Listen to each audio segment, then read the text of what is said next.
anniversaire le Crous. Happy birthday to you, mon ami le Crous. Joyeux anniversaire le Crous. Bon anniversaire. Bon anniversaire. Happy birthday to you. Bon anniversaire. Bon anniversaire. Joyeux anniversaire, le Crous. Bon anniversaire. Happy birthday le Crous. Joyeux anniversaire. Bon anniversaire le Crous. Bon anniversaire. Bon anniversaire le Crous. Joyeux anniversaire. Bon anniversaire. Bon anniversaire, le Crous. Joyeux anniversaire. Bon anniversaire. Bon anniversaire, le Crous. Bon anniversaire le Crous. Bon anniversaire. Bon anniversaire. Bon anniversaire. Joyeux 70 ans, le Crous. Joyeux anniversaire. Bon anniversaire. Bon anniversaire.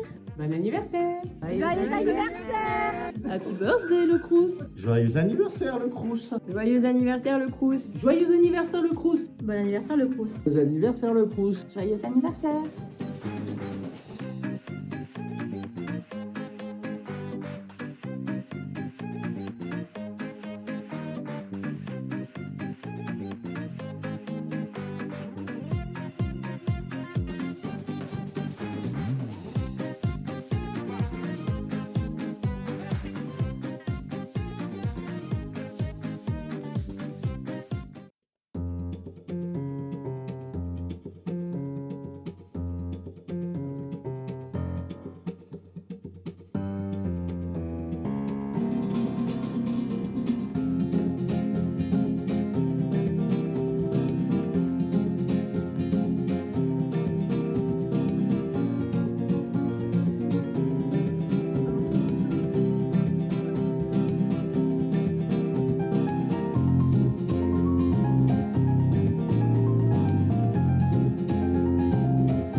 Bon, ouais, merci. Mon casque. Est-ce que... Voilà. Mesdames, Messieurs, bienvenue. Je vous invite à vous installer sans trop tarder et à ne surtout laisser aucune place libre. Tous les sièges ont été vendus. Il faudra donc bien vous rapprocher de votre voisin, de votre voisine.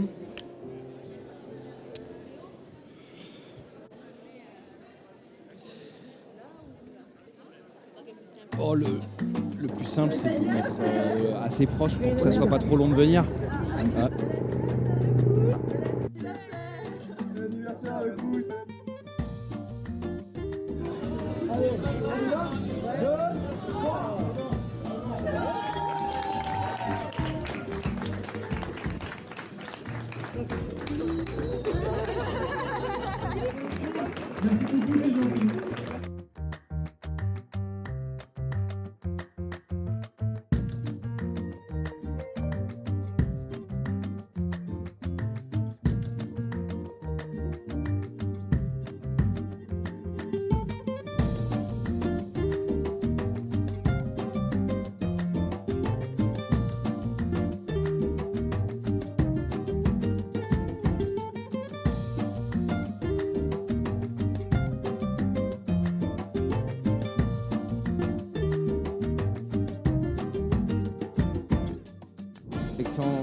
Est-ce que j'ai retrouvé mon micro? Oui.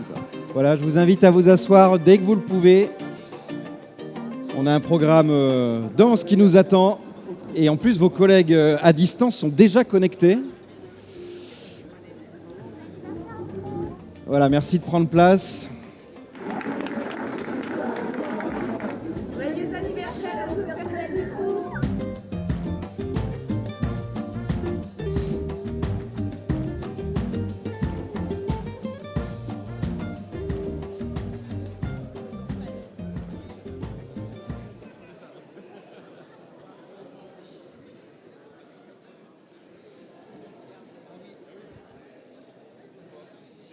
Des pastilles.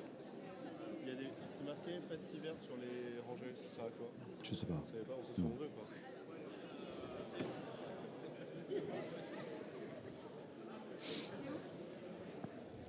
À mon avis, il faut qu'on prenne 10 minutes. Parce qu'il y a une queue. Il y a beaucoup de monde encore dehors.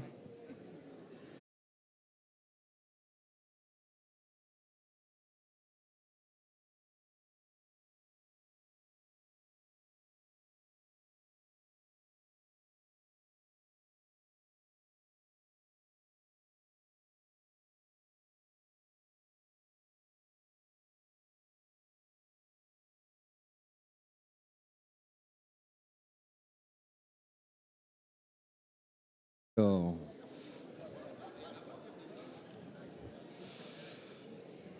Bénédicte Durand me signale que les contrôles de sécurité prennent encore un peu de temps, donc on démarrera dans 5 minutes, le temps que ceux qui sont encore à l'extérieur puissent nous rejoindre et ne manquent pas le démarrage.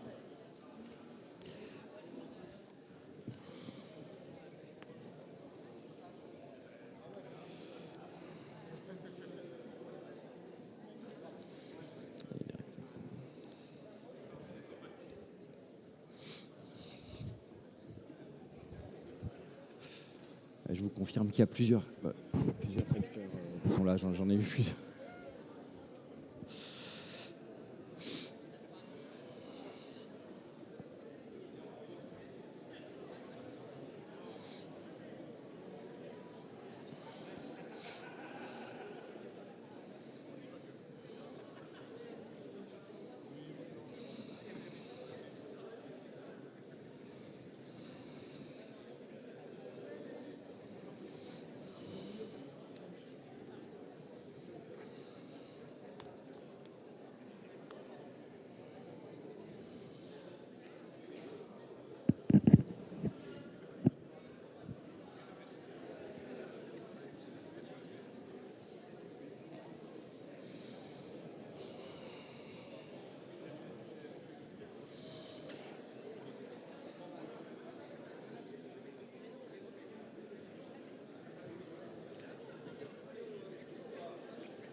Joyeux anniversaire le Crous.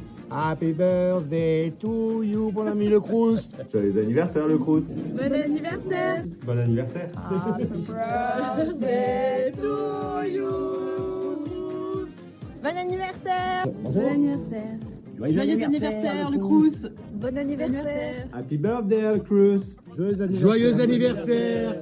Bon anniversaire le Crous. Bon anniversaire. Bon anniversaire le Crous. Joyeux anniversaire.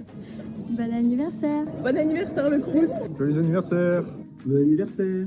Bon anniversaire le Crous. Bon anniversaire le Crous. Bon anniversaire. Bon anniversaire. Bon anniversaire. Joyeux 70 ans le Crous.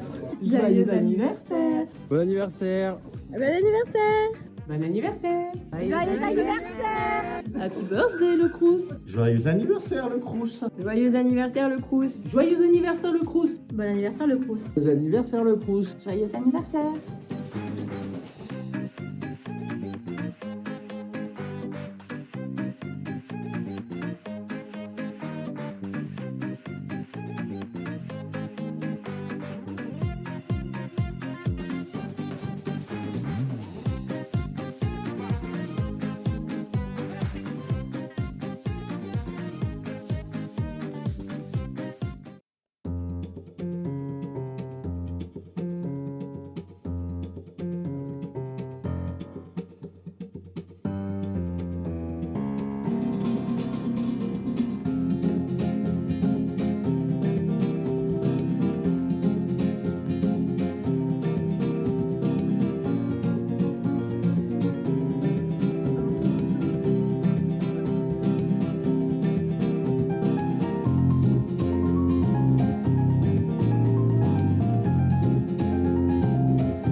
Joyeux anniversaire. Joyeux anniversaire. Joyeux anniversaire le Crous.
Bon anniversaire au Crous.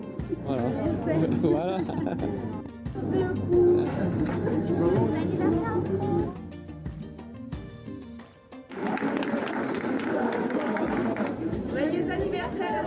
le Crous.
We're only making plans for Nigel.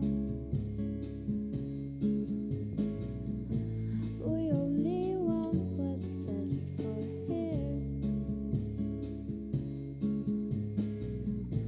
We're only making plans for Nigel. Nigel just needs this helping hand. And if young Nigel says he's happy, he must be happy. He must be happy. He must be happy in his work. We're only making plans for Nigel. He has his future in the British Steel. We're only making plans for Nigel. Nigel's whole future is as good as Seal. And if young Nigel says he's happy, he must be happy. He must be happy. He must be happy in his work. Nigel is not outspoken, but he likes to speak and loves to be spoken to. Nigel is happy in his work. Oh, Nigel is happy in his work. Nigel is happy in his work.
My love, my green-eyed love, we'll watch the clouds from above. Oh, come on, lift me up, my love.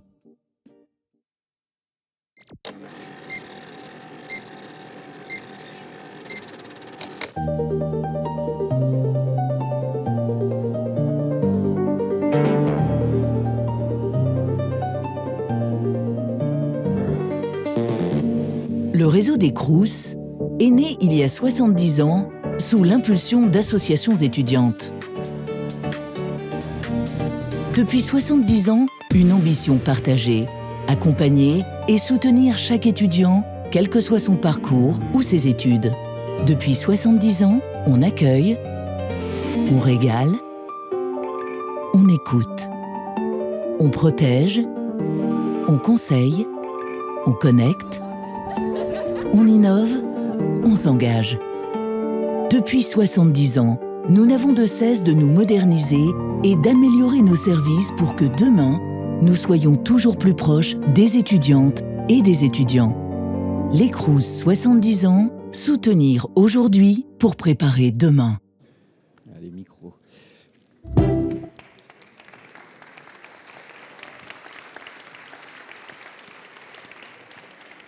Bonjour à toutes, bonjour à tous. Vous l'avez compris avec la projection, le lancement de ce film. Ça y est, c'est parti. Merci pour votre patience. Bienvenue pour cette journée de réflexion et de célébration aussi des 70 ans des Crous. Je dois dire, quand Bénédicte Durand m'a dit qu'on célébrait les 70 ans des Crous et qu'elle m'a demandé de l'animer, je m'attendais à une assemblée de septuagénaires et je vous trouve fort jeune, donc je suis absolument ravi de la diversité dans cette salle. Je m'appelle Théo Berbu, je suis l'animateur de cette journée. J'espère que vous aurez autant de plaisir à écouter les intervenants que j'en ai eu à préparer avec eux au long des derniers mois. Ça fait un moment que les équipes du CNUS, du Crous de Paris se mobilisent et on est absolument ravis de vous accueillir pour ce démarrage.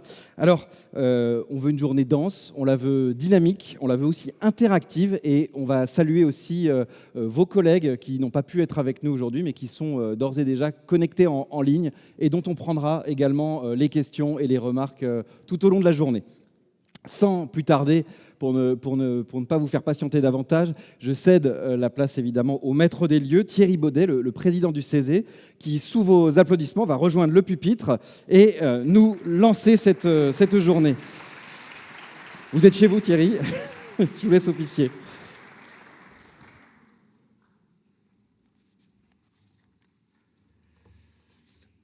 Madame la présidente du CNUS, chère Bénédicte Durand, mesdames les rectrices, messieurs les recteurs, mesdames les directrices et directeurs, chères étudiantes et étudiants, chers agents des Crous, mesdames et messieurs, c'est avec une très très grande joie que je vous accueille ce matin dans cet hémicycle au Conseil économique, social et environnemental, la maison du dialogue et de la société civile organisée, pour célébrer les 70 ans d'un réseau qui occupe une place essentielle dans notre pacte républicain, celui des œuvres universitaires et scolaires.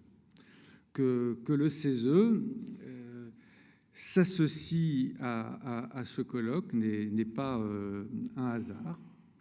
Tout au long de l'année, sur les bancs de cet hémicycle, siègent notamment des représentants des organisations étudiantes et mouvements de jeunesse, parmi toutes celles et ceux qui siègent ici. Puis dans nos travaux, on s'attache régulièrement aux sujets de jeunesse, aux sujets d'éducation. Récemment encore, nous avons approuvé, voté un avis sur le service public de l'enseignement supérieur. Les questions académiques étaient au cœur de cet avis, mais on a aussi évoqué les questions de vie étudiante et je crois que beaucoup de nos propositions rejoignent ce que vous portez, ce que vous faites vivre au quotidien sur la nécessité de densifier, parfois de repenser les lieux de vie pour les étudiants, mais aussi de s'attacher à améliorer leurs conditions de vie sociale. Mais vous accueillir ici, c'est aussi pour nous un signe de reconnaissance et d'estime pour votre action quotidienne, pour l'action quotidienne des Crous.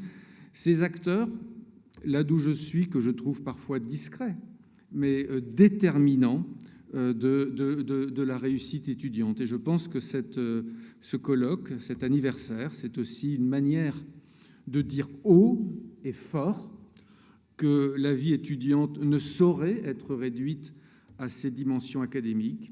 Elle est aussi faite de logement, de repas équilibrés, d'inclusion, de culture, de santé, de mobilité, de transition écologique et sociale, autant de domaines où votre engagement est exemplaire. Comme je crois vous aimez à le dire, vous constituez un véritable bouclier social. J'ai vu que ce colloque était placé sous le haut patronage du président de la République. Vous y voyez une marque de confiance, de reconnaissance, mais peut-être aussi que cela souligne surtout l'importance politique et sociale du moment où se tient cet anniversaire. Nous sommes dans un monde où les jeunesses étudiantes affrontent précarité, isolement, anxiété climatique et défis démocratiques. Et dans ce monde, il est vital de renforcer les solidarités et les institutions qui prennent soin d'elles. À l'heure où notre pays doute parfois de lui-même, les Crous sont la démonstration concrète que le service public sait rassembler, innover, faire mieux et plus juste. En 70 ans, vous avez construit un réseau présent dans tous les territoires, attentif au parcours, ouvert aux transitions. Aujourd'hui encore, vous adaptez vos missions pour répondre à des défis nouveaux, qu'ils soient sociaux, environnementaux ou numériques. En accueillant ce colloque ici, dans ce lieu qui incarne le dialogue, le consensus, la démocratie sociale, nous faisons le pari que penser ensemble est une force. Nous faisons le pari que les solutions émergent de la diversité des points de vue, des collectivités, des universitaires, des étudiants eux-mêmes, des organisations syndicales, des partenaires associatifs. Je veux enfin saluer les personnels, les directrices et directeurs, les agents des Crous qui, parfois dans l'ombre, rendent concrète cette promesse de solidarité au quotidien. Ils sont, pour beaucoup d'étudiants, les premiers visages de la République. Comme vous le dites souvent, Madame la Présidente, les Crous, c'est la République à hauteur d'étudiants. Je vous souhaite des échanges fructueux, à la hauteur de l'histoire et de l'avenir du réseau que vous représentez. Bon anniversaire et bons travaux. Merci Thierry Baudet. Et c'est maintenant Bénédicte Durand, la présidente du CNUS, qui va elle aussi nous dire quelques mots pour lancer nos travaux. Sous vos applaudissements.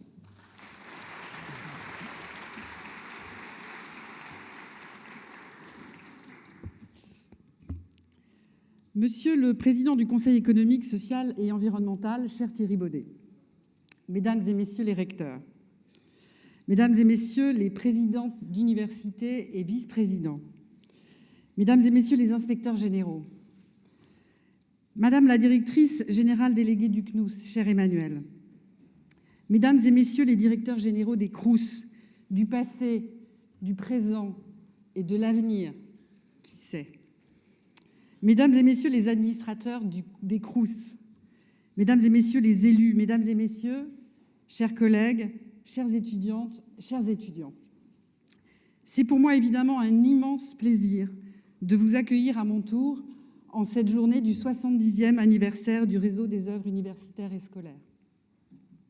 Il ne faut jamais bouder une occasion de faire la fête. Et je souhaite commencer cette journée en partageant avec vous la joie qui est la mienne et sans doute la vôtre de célébrer la longue vie de l'institution que nous servons et que nous défendons. Depuis 70 ans, en effet, les Crous font vivre au quotidien des valeurs de solidarité, d'émancipation, d'égalité des chances, mais aussi d'engagement dans toutes les grandes transitions sociales et environnementales dans lesquelles notre jeunesse est plongée.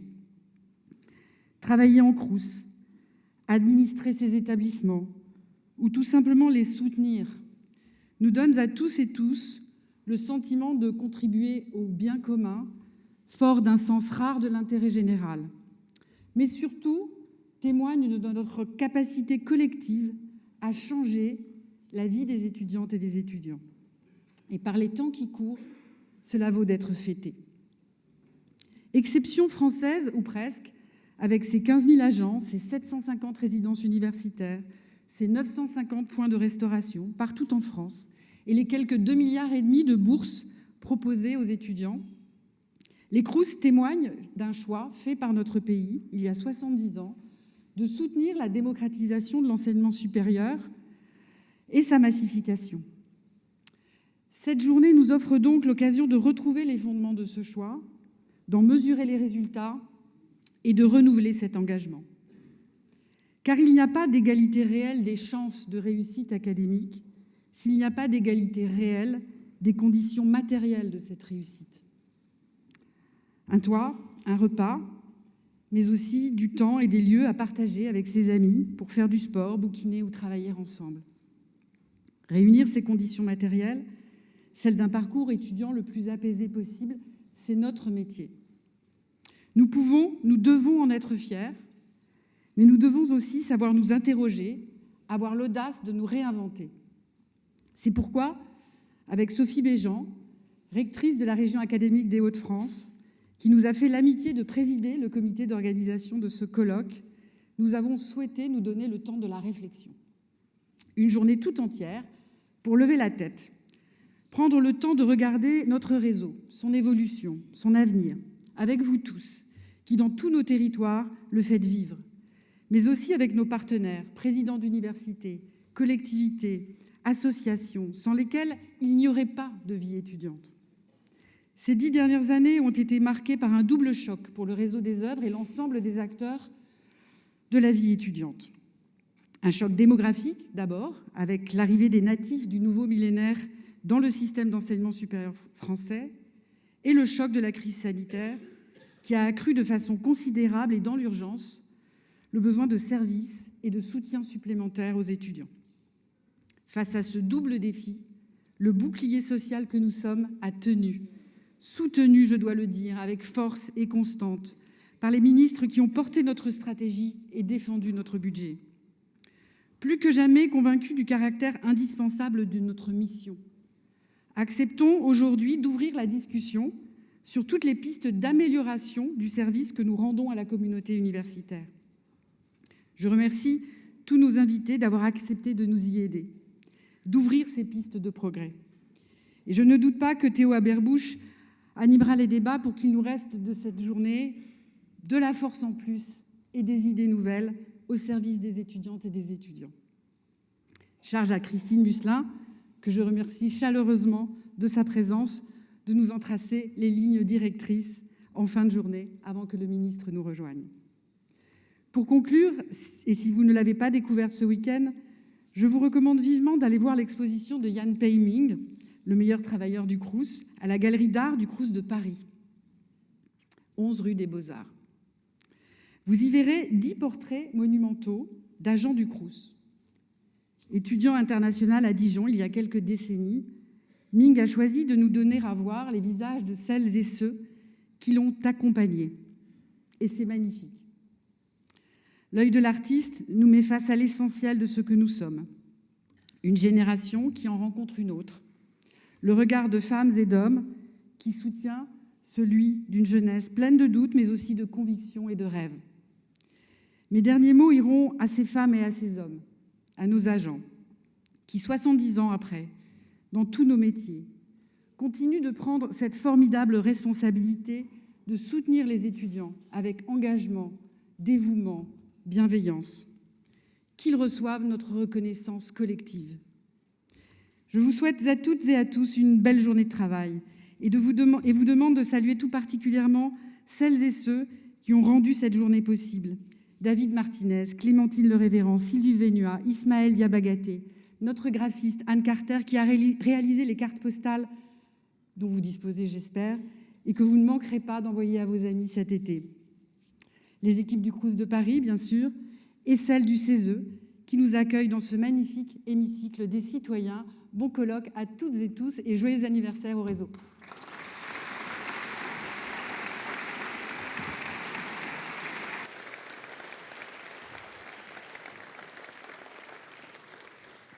Merci Bénédicte d'avoir si bien lancé nos travaux, à la fois sous le signe de la rétrospective et puis de la projection. On va essayer de s'y employer. Et je vais inviter Axel Martin à me rejoindre sur scène pour un petit démarrage à la fois en forme de retour historique et de clin d'œil. Vous pouvez applaudir Axel Martin, votre collègue. Axel, on va tester les fauteuils, on va voir si on est bien ici. Voilà. On va vérifier si les micros fonctionnent bien. Voilà. C'est le moment de la journée où je peux m'asseoir. En plus, c'est formidable. Alors, Axel Martin, si on avait voulu l'inventer, on n'y serait pas arrivé. Hein. Vous savez peut-être ou pas, je l'ai découvert en tout cas moi en préparant avec elle, qu'elle est à la fois en poste dans un Crous, en l'occurrence celui d'Aix-Marseille, mais également chercheuse. en sciences de l'information et de la communication, membre d'un groupement de recherche que vous connaissez peut-être, qui est le GERM. Elle est dans le conseil d'administration du GERM, donc le groupe d'études et de recherche sur les mouvements étudiants, qui vient de fêter ses 30 ans d'ailleurs. Joyeux anniversaire au GERM, à peine plus jeune que les Crous. Et Axelle a accepté un challenge absolument impossible, c'est-à-dire qu'en moins de 5 minutes, elle va nous raconter l'histoire des Crous. Alors, on a un petit peu réduit la question quand même. Axelle, c'était vous demander, pour ceux qui ne s'en souvenaient pas ou n'étaient pas nés à l'époque, comment sont nés les Crous et plus spécifiquement aussi, quel rôle ont joué les étudiants dans cette naissance. Bienvenue Axelle. Merci. Alors, donc, pour commencer, on a eu des œuvres sociales qui ont été créées par les étudiants pour les étudiants. Et ces œuvres sociales, elles étaient créées sous le statut associatif, mais elles bénéficiaient quand même de subventions publiques. Ce qui a conduit l'État en 1930 de mettre en place une commission des recteurs dans toutes les académies qui était chargée de gérer en fait ces fonds, parce qu'il y avait un manque de lisibilité sur l'utilisation des fonds publics. Je vais un petit peu vite. En 1936, Jean Zay répond à une revendication des étudiants en créant le Comité supérieur des œuvres sociales en faveur des étudiants, donc le CSO, qui est l'ancêtre des Crous. En 1937, on a aussi la création du premier comité régional des œuvres à Paris. Donc, c'est le comité parisien des œuvres et donc l'ancêtre des Crous de Paris.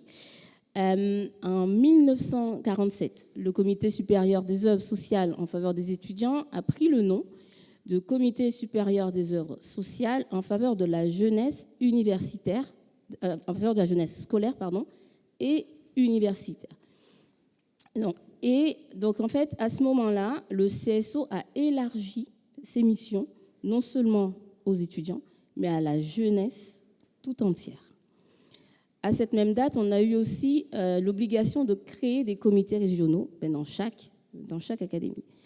On bascule maintenant, on va très vite, on bascule à 1954. Là, on débat dans l'hémicycle, on débat du statut des œuvres. Le statut est trouvé, mais on a un centre national des œuvres, on a des comités régionaux qui sont devenus des centres régionaux, mais par contre, il n'y a pas de nom. On ne sait toujours pas comment ils vont s'appeler. Donc des députés, ils ont proposé à ce que le centre national s'appelle le Centre national des œuvres scolaires et universitaires. D'autres députés ont dit que non, puisque comme les œuvres, elles ont été créées par les étudiants, ce serait quand même mieux que universitaires apparaissent avant scolaire. Et c'est comme ça, en fait, qu'on s'appelle CNUS et Crous.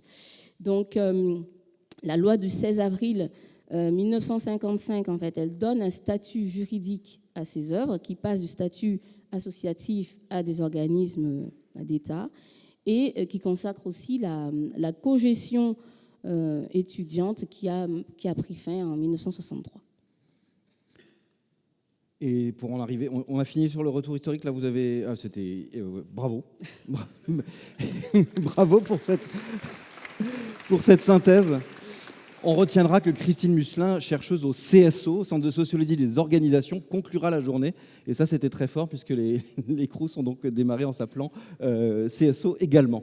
Axelle, je ne résiste pas quand même à vous demander un peu sur quoi vous travaillez, parce que là aussi, il y a un lien évidemment avec nos sujets. Là, vous nous avez fait le rappel historique, mais vos travaux portent sur la communication. Est-ce que vous pouvez nous dire un mot de ces recherches et le lien avec les Crous ?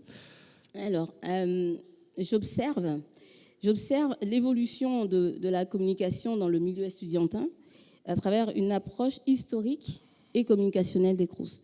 J'analyse aussi comment les dispositifs de communication ont une influence sur les comportements et les formes d'engagement. L'évolution historique des Crous montre comment l'État a ajusté sa communication à destination des étudiants en modulant ses discours et ces dispositifs en fonction des régimes politiques. Ce qui me mène à dire que la communication publique, en fait, elle ne peut pas être qu'informative. En fait, elle est un levier de politique sociale qui façonne en fait les représentations et les pratiques étudiantes. Ce qui souligne encore soulève en fait un enjeu majeur aujourd'hui, c'est que la communication ne peut pas se limiter à simplement transmettre des messages. Elle doit créer du lien. À une époque marquée par un certain désintérêt des étudiants pour les élections au conseil d'administration du Crous, il est important de redonner du sens à cette participation, parce qu'en fait, elle légitime en quelque sorte l'action publique en matière de vie étudiante. Les prochaines élections peuvent être un point de départ en fait pour un point de départ pour un nouvel élan participatif, donc porté par une communication engageante adressée à tous les étudiants dans toutes leurs spécificités, et qui leur rappelle aussi cet héritage qui est souvent méconnu, le rôle fondateur des étudiants dans la création des œuvres universitaires. Cette communication engageante, en fait, elle doit donner aux étudiants cette envie d'agir pour que l'histoire continue. La participation, en fait, la participation des étudiants, en fait, elle va venir consacrer toutes les initiatives qu'on met en place pour améliorer leur quotidien et pour préparer aussi l'avenir. Donc, tous ces enjeux-là, en fait, ils répondent un petit peu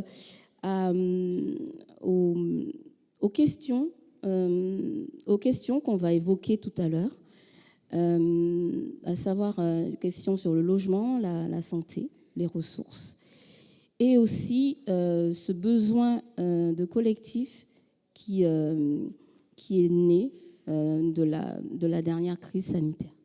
C'est une introduction parfaite. Merci beaucoup, Axel Martin. On peut l'applaudir, la féliciter. Je vous raccompagne. Axel, j'espère que vous reprendrez la parole aussi à d'autres moments de la journée pour nous éclairer. Merci beaucoup. Je vais demander maintenant à tous les intervenants de la première table ronde de me rejoindre et de prendre place sur scène. Donc, j'appelle notamment Kenza Okansé, Olivier Ray, Caroline Roland-Diamant, Thierry Béguet et Agathe Cordailly, que je vais vous représenter dans un instant. Vous pouvez les applaudir pendant qu'ils arrivent. Alors moi, je leur cède la scène parce que sinon, on va avoir du surbooking sur scène. Et je vais me placer à leurs pieds. Allez-y, Kenza, vous allez vous mettre dans l'ordre d'arrivée, comme ça, il n'y a pas de blessés. Donc vous avez tous un micro et un verre d'eau, il n'y aura pas de conflit d'usage. Allez-y, voilà, installez-vous, bonjour. Bienvenue. Alors, de gauche à droite, donc Kenza Okansé, qui est le vice-président du Conseil économique, social et environnemental. N'hésitez pas à vous saisir directement de vos micros les uns et les autres, comme ça vous serez équipés. Je précise que Kenza Okansé est ancien directeur de cabinet également à l'université Sorbonne Nouvelle et qu'il a, jusqu'à très récemment, présidé la Convention citoyenne sur les temps de l'enfant, ce qui est un sacré challenge et drôlement intéressant. Merci d'être avec nous aujourd'hui, Kenza. Thierry Béguet, vous êtes le directeur général du Crous de Paris. Merci d'être là et bienvenue. On fait un test micro, ils marchent tous bien ? Oui. Oui, très bien, parfait, merci. Et je continue avec vous, Olivier Ray, vous êtes le directeur de l'Observatoire de la vie étudiante. Président. Le directeur est dans la salle, mais moi j'en suis le président. Ah bah alors là, ça, c'est pas moi qui travaille. Eh bien, on vous appellera PDG. Caroline Diamant, vous êtes présidente de l'Université Paris-Nanterre. Bienvenue. Et je termine avec vous, Agathe Cordailly, vous représentez l'Union étudiante. Je précise également que vous êtes étudiante à l'EHESP et membre du conseil d'administration du CNUS. Bienvenue, merci d'être là. Je vous ai demandé en préparant de réfléchir déjà à un petit lancement et on va commencer avec vous, Agathe. Qu'est-ce qui, selon vous, aujourd'hui, caractérise le plus les jeunesses étudiantes ? Alors, c'est d'un mot ou d'une phrase que je vous ai demandé à chacun de réfléchir à la question. Agathe. La précarité étudiante et le parcours, peut-être aussi parcours du combattant. Ok, on y reviendra tout à l'heure, merci. Caroline Diamant. Bonjour à toutes et tous. En un mot, peut-être résilience. Merci, Olivier Ray. Moi, je crois que j'avais pensé à diversité. Diversité des parcours, diversité des secteurs, diversité des filières et donc diversité des profils étudiants. Merci. Bonjour à toutes et à tous. Alors moi, j'ai pensé à une équation. Jeunesse étudiante au pluriel donne précarité aux multiples formes égale défi complexe et global à relever pour les Crous. Ok. Et on l'aura résolu à la fin de la journée. Bien sûr. Visiblement, l'équation parle à la salle. Kenza Okinsey. Bonjour à toutes et à tous. Je pense que ce que j'avais noté, c'était un besoin de sens et de cohérence dans tout le parcours et la vie étudiante. Bon, eh bien, ça nous fait déjà un menu roboratif. Merci d'avoir lancé les choses de manière inspirante et courte. On va essayer de fixer un peu les grandes tendances quand même, et c'est pour ça, notamment, qu'on tenait à vous avoir, Olivier Ray. Est-ce que vous pouvez un petit peu nous brosser un portrait un peu plus détaillé qu'on vient de le faire de ce qui a changé ou au contraire reste constant dans les conditions de vie des étudiants? Pour commencer, il faut tirer des fils. Bon, prenons le premier fil. Moi, je crois que la première chose qui est incontestable, c'est que la massification et en partie la démocratisation de l'enseignement supérieur a quand même brisé l'homogénéité relative des conditions étudiantes. C'est pour ça que j'avais mis en valeur la question de la diversification. Pour prendre un exemple qui est le mien, mais qui vaut ce qu'il vaut, en 1983, quand je suis devenu étudiant, nous étions 30% d'une classe d'âge à obtenir le baccalauréat. Aujourd'hui, on est à plus de 80% et une grande partie continue dans l'enseignement supérieur. Donc évidemment, ça ne peut pas ne pas avoir de conséquences sur ce que sont les étudiants aujourd'hui par rapport à ce qu'ils étaient. Donc je ne remonte même pas au début du Crous, je remonte simplement à quelques années en arrière. Quand j'étais étudiant, nous avions au moins ce qui définissait le statut d'étudiant, la sécurité sociale étudiante. Aujourd'hui, je dirais, à travers l'énorme diversité des filières, des localisations, des statuts étudiants, les deux seuls points communs, mais qui sont liés, c'est, je dirais, le fait que les Crous et la CVEC. Les Crous prenant la CVEC, parce que pour le reste, il y a une extrême diversification. Par contre, dans les aspects, je dirais, de permanence, c'est toujours une période de transition et de construction de son identité quand on est étudiant, de son identité personnelle, évidemment, de son identité professionnelle en devenir et de son identité citoyenne qui se construit et qui, en même temps aussi, est en devenir. Mais pour le reste, donc, beaucoup de choses ont changé. Pensons qu'au début, j'y pensais en écoutant les débuts du Crous, on avait essentiellement un paysage avec les 4 grandes facultés, droit, sciences, qu'est-ce qu'il y avait en santé et lettres, et puis quelques grandes écoles dans des villes historiques qui étaient dans un nombre relativement réduit, une quinzaine ou une vingtaine. Aujourd'hui, on a une myriade de formations et d'écoles. Au milieu des années 60, par exemple, on a créé d'une part les IUT et d'autre part les STS. Ces IUT et STS, non seulement ont diversifié l'enseignement supérieur au niveau social, il faut rappeler quand même que les STS aujourd'hui ont encore 50% des étudiants qui sont boursiers, mais qu'ils ont également se sont répandus sur tous les territoires, dans des grandes villes, dans des villes moyennes, voire dans des petites villes. Et puis il y a eu aussi une diversification interne à l'université, avec beaucoup de nouvelles formations, de cycles. Si on faisait l'historique, je crois que personne dans la salle ne pourrait faire l'historique complet de tous les cycles qui se sont succédés à l'intérieur de l'université. La dernière grande réforme, c'est licence, master, doctorat, mais aussi on a créé d'autres formations, on a des doubles licences, on a... Bon. Gardez bien votre Oui, excusez-moi de parler plus près. Une généralisation aussi dans les filières universitaires elles-mêmes et à côté de la professionnalisation qui aujourd'hui touche toutes les filières, y compris les filières les plus traditionnelles. Il y a des éléments de professionnalisation partout, en licence, en master. Et puis aussi, comment ne pas évoquer quand même dans les dernières années l'explosion de l'enseignement supérieur privé, qui touche aujourd'hui largement plus que 20% des étudiants. Je peux vous dire que l'Observatoire de la vie étudiante, nous, c'est une préoccupation constante, puisque nos premières enquêtes, on essayait d'embrasser le champ que l'on connaissait de l'enseignement supérieur, qu'on maîtrisait, les universités, les grandes écoles, les CPGE essentiellement. Et puis, au fur et à mesure du temps, on est obligé de courir derrière cette évolution de la sociologie du monde étudiant pour intégrer les filières, que ce soit les étudiants paramédicaux, que ce soit l'enseignement supérieur privé, etc. Ce qui n'est d'ailleurs pas toujours simple et qui veut dire aussi que pour analyser l'évolution du monde étudiant sur la grande période, c'est aussi un relatif défi parce qu'il y a d'énormes changements et que les données ne sont pas toujours les mêmes. Eh bien, merci. Donc, ce que vous me disiez aussi en préparant, mais vous l'avez quasi redit tout à l'heure, les universités, c'est à peu près la moitié des étudiants. Voilà, alors que c'était les 2/3 il n'y a pas si longtemps. Voilà. Donc, il y a un bouger du poids relatif de chaque secteur de l'enseignement supérieur qui est quand même un fait massif. Et puis, il ne faut pas quand même oublier que dans une France qui aujourd'hui est une France de près de 3 millions d'étudiants, ben forcément ce million ou ces 2 millions d'étudiants en plus qui sont arrivés depuis les années 80, ce ne sont pas les mêmes étudiants. Ce ne sont pas les mêmes étudiants qui ne viennent pas des mêmes villes, qui n'ont pas les mêmes backgrounds culturels, sociaux, qui n'ont pas donc le même rapport aux études, au logement, à l'alimentation, à la famille, à la mobilité, etc. On pourrait aussi d'ailleurs parler de la mobilité, qui est quelque chose de très important. Je regardais dans les études de l'OVE, la comparaison qui vaut ce qu'elle vaut, puisque justement j'en parlais avec le directeur de l'OVE tout à l'heure, ce ne sont pas les mêmes populations enquêtées précisément, mais néanmoins, le temps de transport des étudiants en petite et à grande couronne francilienne a augmenté d'au moins 30 minutes depuis le début des années 2000. Ouais. C'est très important en temps de transport quotidien.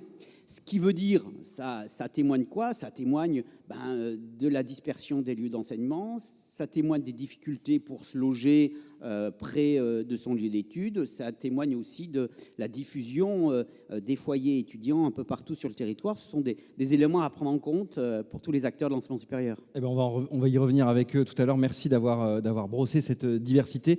Agathe Cordailly, j'ai envie de vous demander, cette diversité que décrit Olivier Rey, est-ce que les outils en place aujourd'hui, les institutions, les dispositifs permettent de répondre aux enjeux à vos yeux? Effectivement, comme l'a dit Olivier Rey, il y a eu énormément de massification et de diversification des profils étudiants depuis la création du Crous et notamment depuis la création des bourses. Et très largement, ces bourses sur critères sociaux, par exemple, elles ne peuvent plus, à l'heure actuelle, répondre à cette diversification. On a beaucoup d'étudiants qui sont exclus parce que justement les profils touchés ne sont plus les mêmes que ceux qui l'étaient à la création.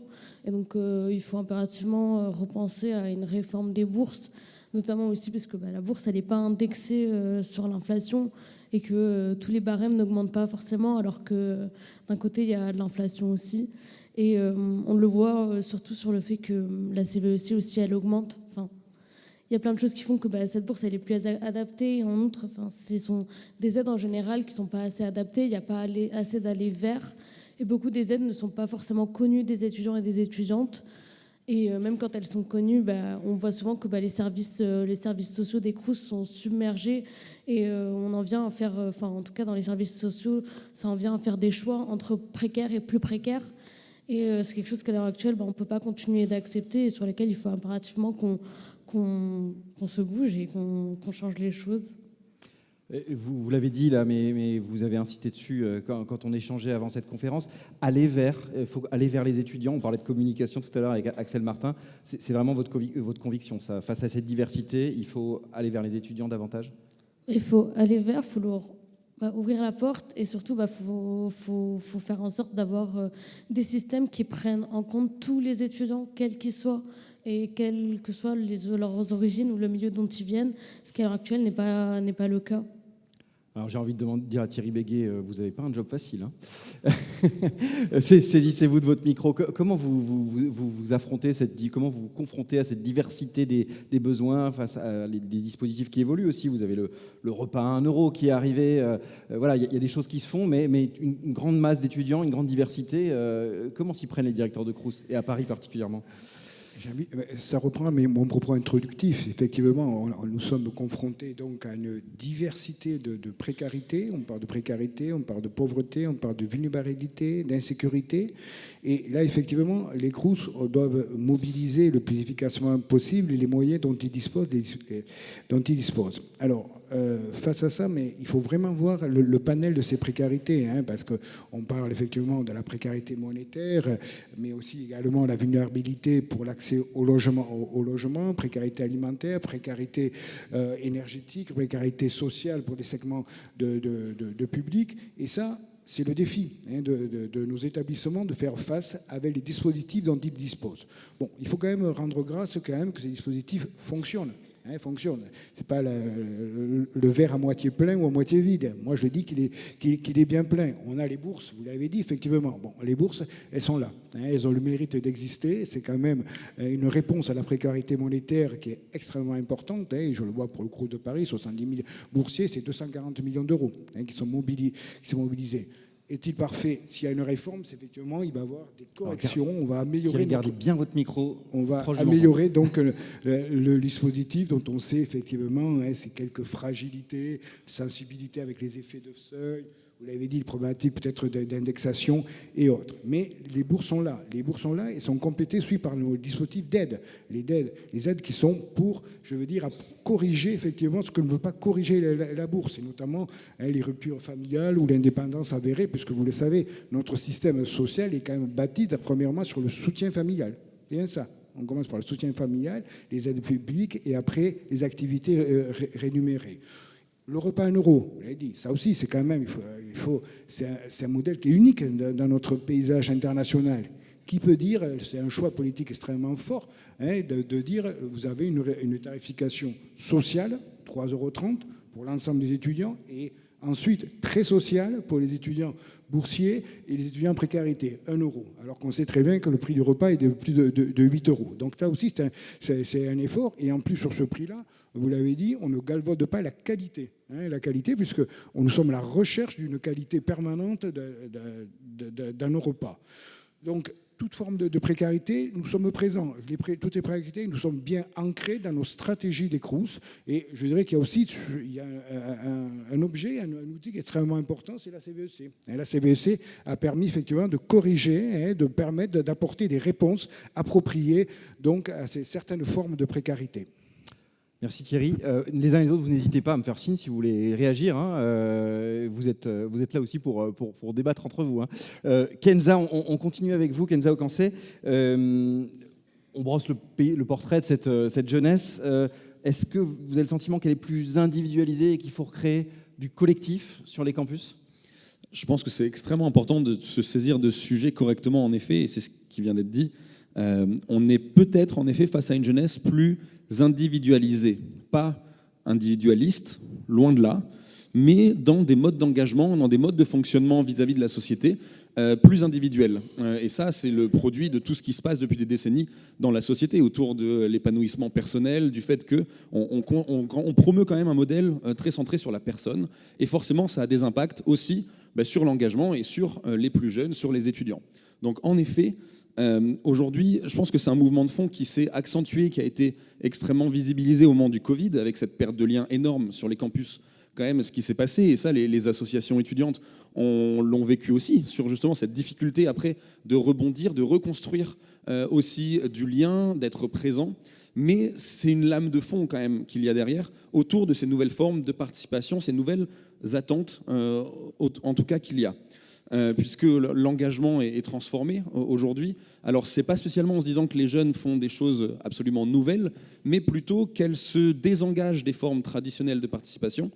Je pense que le taux de participation aux élections étudiantes, que ce soit au Crous ou au Conseil central, le montre bien, mais c'est plus large que ça. C'est pour toutes les élections qui existent. C'est du désengagement aussi qu'on voit de la part, vis-à-vis des partis politiques, des syndicats traditionnels. Ces engagements traditionnels-là ont de moins en moins de place. Et pourtant, on le sait, on le voit, les jeunes, les étudiants ont envie et ont besoin de s'engager. Et du coup, je pense que c'est ça qui doit forcer à se dire, d'accord, qu'est-ce qu'on peut faire pour s'adapter ? Parce que s'il y a une chose, ou en tout cas au CESE, on a travaillé sur cette question-là, où on est certain, c'est pas qu'il faut forcer les jeunes à rentrer dans les cadres et dans les cases qui existaient et qui existent depuis des décennies, mais c'est se dire qu'on doit, nous, être capable de proposer un changement pour s'adapter justement à ce qui est attendu de la part des jeunes qui sont les citoyens d'aujourd'hui et de demain et qui vont surtout façonner tout le reste de la société. Et à partir de là, il y a des réflexions à mener sur, en fait, qu'est-ce qu'on attend et comment on pense un campus aujourd'hui, un campus universitaire. Qu'est-ce qui doit se passer? Comment est-ce qu'on crée plus de liens entre les différents types d'engagement et la vie étudiante, la vie académique, de manière vraiment beaucoup plus intriquée. Parce que face justement à ce sentiment des fois de la part des étudiants de ne plus avoir la main sur leur vie, de ne plus avoir la possibilité de faire changer les choses, ça on le voit beaucoup parce que dans la relation à l'engagement et même à la chose politique au sens très large du terme, ce que les plus jeunes ressentent, c'est aussi un gros volet d'impuissance en fait, et de se dire qu'on ne peut pas avoir confiance même envers les gens qui portent nos combats parce qu'eux-mêmes sont impuissants face aux situations. La crise climatique en est un exemple typique, mais donc se dire qu'il faut réussir à créer plus de liens face à ce sentiment d'impuissance, face à ce sentiment de déconnexion et de perte de liens social. Et donc, clairement, on l'a dit, avec 3 millions d'étudiants quand même par an aujourd'hui en France, les établissements universitaires, les Crous tout particulièrement, évidemment, ont un rôle important à jouer. Comment est-ce qu'on repense une unité sociale qui peut être un campus, qui peut être une résidence universitaire, qui peut être un restaurant universitaire, et comment est-ce qu'on y intègre vraiment la volonté des différents types d'engagement des étudiants là-dessus pour qu'ils se sentent bien, parce qu'on sait aujourd'hui, pour s'épanouir dans sa vie académique, dans sa vie universitaire, il faut pouvoir s'épanouir dans sa vie sociale, il faut aussi avoir les conditions sociales pour le faire, parce qu'on parle aussi d'individualisation, mais quand on parle à des étudiants, ils sont aussi nombreux à nous dire qu'ils aimeraient pouvoir s'engager, mais que quand ils doivent sauter un repas par jour, qu'ils ne savent pas comment ils vont payer leur loyer à la fin du mois, en effet, le fait d'aller s'engager à côté, c'est beaucoup plus compliqué. Il faut assurer des conditions matérielles pour permettre cette projection dans l'avenir, dans le futur, dans ces études. Et donc ça nous pousse justement quelque chose à vraiment très intéressant à se dire, il faut qu'on soit capable de proposer quelque chose justement de plus cohérent, de plus global pour accompagner les étudiants. Je n'ai pas eu droit à mon micro tout de suite, il n'était pas prêt. Caroline Roland-Diamant, sur ce diagnostic et peut-être à l'échelle de votre campus, de vos campus à l'Université Paris-Nanterre, qu'est-ce que vous évoque ce propos sur individualisation, massification, prise en compte aussi du besoin de faire collectif ? Je partage tout à fait le constat qui a été dressé précédemment. Effectivement, on constate à l'Université Paris-Nanterre, mais on peut généraliser le propos pour en discuter très longuement et de nombreuses fois avec les autres présidentes et présidents d'université, en fonction de la diversité des établissements, du nombre de campus qu'ils ont, de campus urbains ou au contraire de campus vraiment ancrés sur des territoires très divers, qu'il y a à la fois ce grand défi pour les gouvernances d'université à relever, qui est d'accompagner chaque étudiante et étudiant dans son parcours académique, tout en répondant aux différents besoins qui peuvent être exprimés par les étudiantes et les étudiants. Et ces besoins sont très nombreux. Ils sont à la fois, bien sûr, et avant tout, de formation de qualité, mais je pense que nous y répondrons très largement, notamment avec les moyens dont disposent les universités. Il faut saluer tout le travail effectué. Mais il y a aussi tout ce qui est autour effectivement des formations académiques. Et cette vie étudiante, si à la fois riche et complexe, qu'il s'agit de maintenir au quotidien. Et donc, à l'Université Paris-Nanterre, ce que nous avons mis en place cette année, pour répondre à un besoin de lien social et de désorientation chez une partie des étudiants de première année qui arrivent et qui découvrent tout d'un coup cette nouvelle vie universitaire, met en place une application de mentorat, plutôt de parrainage entre des étudiants de deuxième et troisième année et des nouveaux arrivants, et un parrainage qui est fondé à la fois bien sûr sur les formations suivies, mais aussi sur les intérêts, les goûts.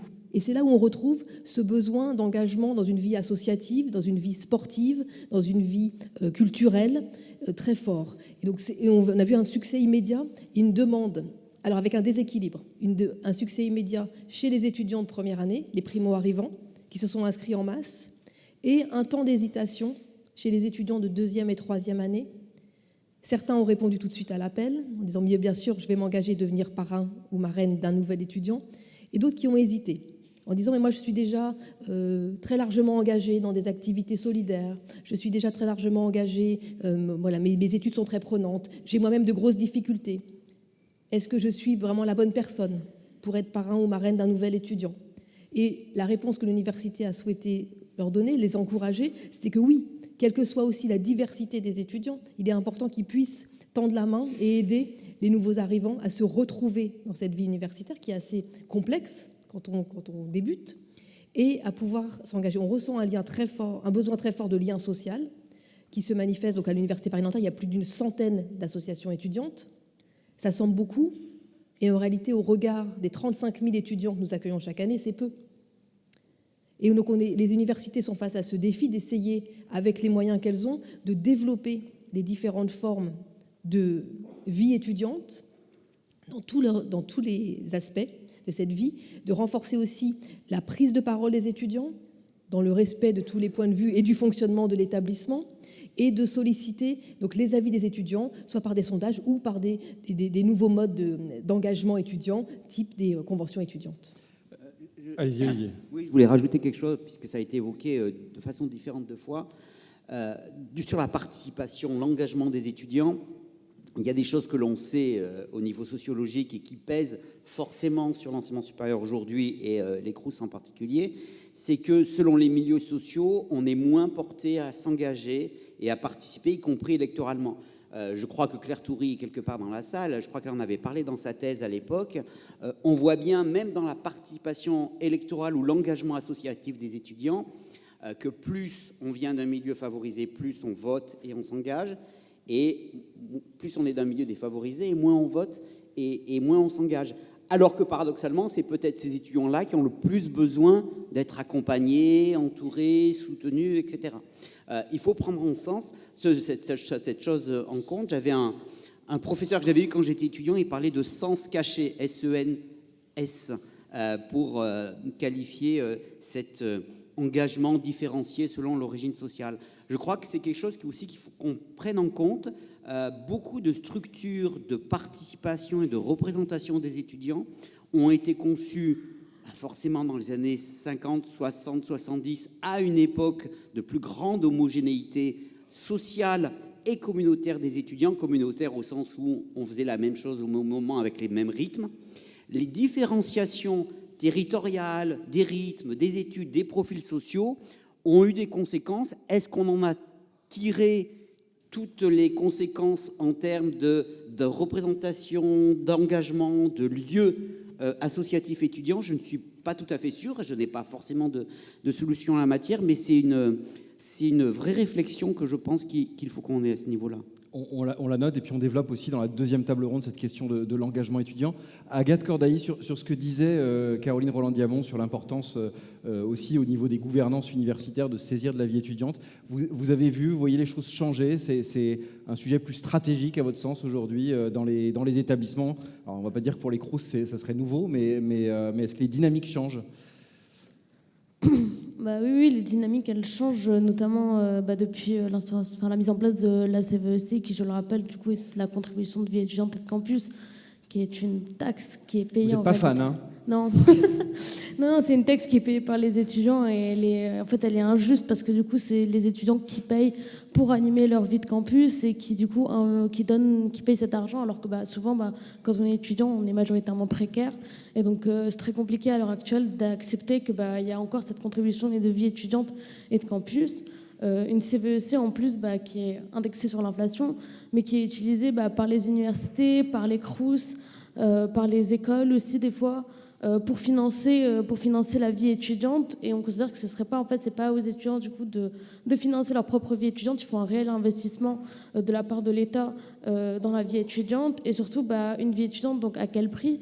Mais une vie étudiante qui ne peut pas se faire sans une vraie lutte contre la précarité étudiante, parce que c'est ça aussi, mettre en place une vie étudiante, c'est lutter contre la précarité, et il faut vraiment le faire, et pas juste le faire en utilisant les sous des étudiants, en utilisant la CVEC.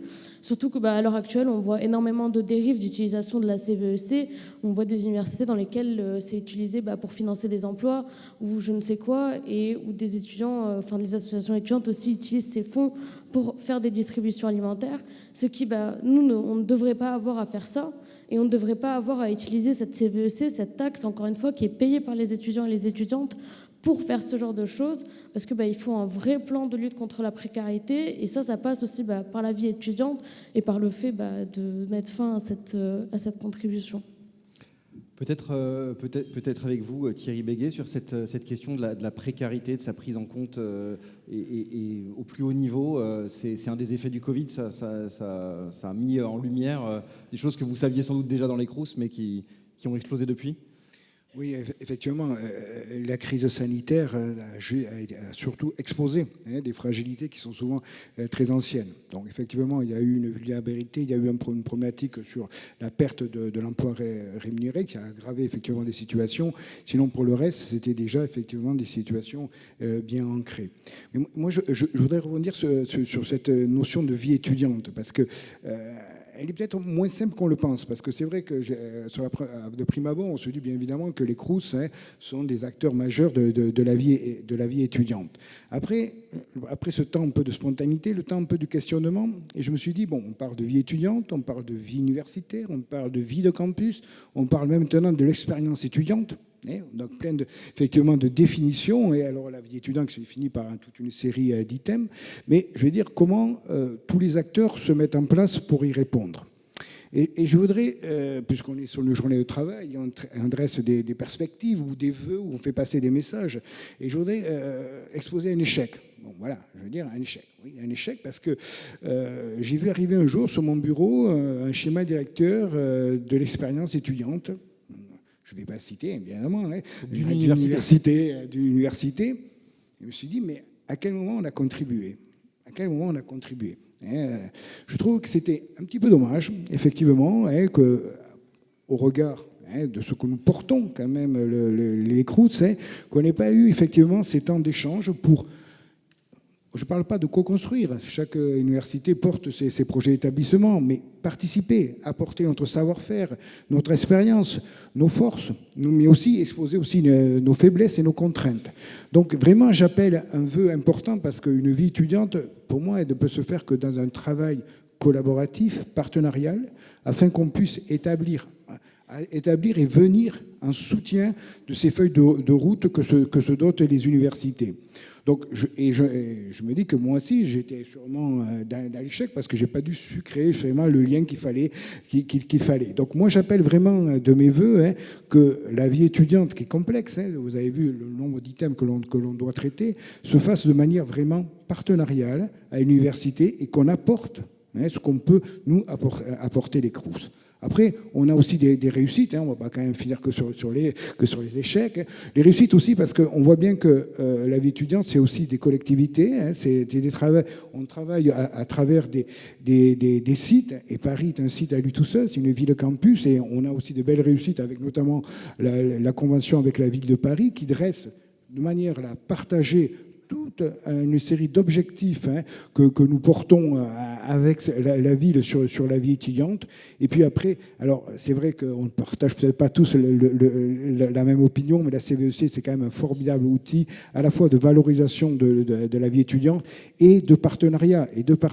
Parce que avec notamment au Crous de Paris, on a tout un axe où on comporte avec les universités une stratégie de vie étudiante. Et ça, je voudrais quand même le souligner. Justement, je vais me tourner vers Caroline Roland-Diamant pour lui demander qu'est-ce que c'est une université attentive à la vie étudiante et comment vous y prenez. Ce sera peut-être une manière de faire la synthèse entre les propos d'Agathe Cordailly et de Thierry Béguet, puisque vous avez placé ça au plus haut niveau de vos priorités depuis que vous avez pris la présidence, notamment en répondant à un appel à projet national. Mais c'est une université qui a fait le choix de candidater au projet Excellence sous toutes ses formes en présentant un projet centré sur l'amélioration de l'expérience étudiante. Donc, nous avons été lauréats de cet appel et le projet Unisson qui en est issu. Donc, Unisson, c'est un acronyme pour l'Université de l'innovation sociale et solidaire de Nanterre, qui donc vise à améliorer l'expérience étudiante dans son continuum. Donc, avant que les étudiantes et les étudiants n'arrivent à l'université, pendant leurs années d'études, et ensuite la préparation à ceux qui quittent un jour Nanterre, car oui, il faut en partir un jour, et les aider à s'insérer dans leur nouvel avenir professionnel. Donc c'est un projet stratégique qui effectivement regroupe autour de l'université toute une série de partenaires, dont bien évidemment le Crous de l'Académie de Versailles, et des partenaires territoriaux. Et je salue ici voilà, l'excellent partenariat que nous avons avec le Crous de l'Académie de Versailles au quotidien pour aider, répondre aux besoins de nos étudiants et de nos étudiants. Donc ce projet Unisson, il est très divers, il a tout un volet à la fois centré sur l'amélioration, effectivement, le renforcement des possibilités d'engagement, des possibilités de richesse de vie associative, sportive, culturelle, documentaire. Il y a aussi un volet bâtimentaire, etc. Et donc, effectivement, la CEVEC a mis en lumière dans l'ensemble des universités cette question de la vie étudiante et cette contribution à la vie étudiante et de campus. Mais quand on regarde les investissements, à la fois bien sûr humains, mais financiers aussi, des universités au service de cette vie étudiante, ils dépassent bien sûr très largement la CEVEC. Et donc c'est une contribution finalement parmi d'autres, et vraiment dans une collaboration étroite avec toute une série d'acteurs autour des universités. Et dans cette multiplicité d'acteurs, on retrouve au premier rang les Crous qui répondent présents et qui, voilà, avec une collaboration très étroite, permettent d'essayer d'adapter au quotidien, dans les différentes universités, sur les différents campus, les réponses apportées. Donc oui, bien sûr, à la précarité étudiante dans sa grande diversité, et c'est une préoccupation énorme. Et on voit bien, les Crous y répondent, les universités y répondent, et ensemble, et on essaie de mieux coordonner. Et pour les étudiantes et les étudiants, il y a une question aussi, me semble-t-il, importante de visibilité et de bonne connaissance, et sans doute d'un manque de connaissance encore, de l'ensemble des possibilités d'aide qui leur sont offertes, et la nécessité de mieux se coordonner encore pour que, du point de vue de l'étudiante ou de l'étudiant, ce soit lisible, simple, directement accessible. Et je pense notamment, parce que c'est souvent celles et ceux qui ont le moins d'informations, les étudiants internationaux, qui peinent parfois à se retrouver sur nos campus dans ce dédale d'informations et de possibilités. Kenza Ocansé, vous n'êtes plus dans les universités. Qu'est-ce que vous inspire ces échanges? Et puis alors, je rajoute tout de suite une question, puisque vous avez présidé une convention citoyenne sur les temps de l'enfant. Est-ce qu'il n'y a pas un sujet sur les temps universitaires? Je pense que oui, ce serait un très très bon sujet pour continuer le débat à ce sujet. Non, mais rapidement sur ce que Thierry Béguet et Caroline Roland-Diamant viennent de dire, je pense que c'est extrêmement important vraiment de considérer la question de la coordination des acteurs.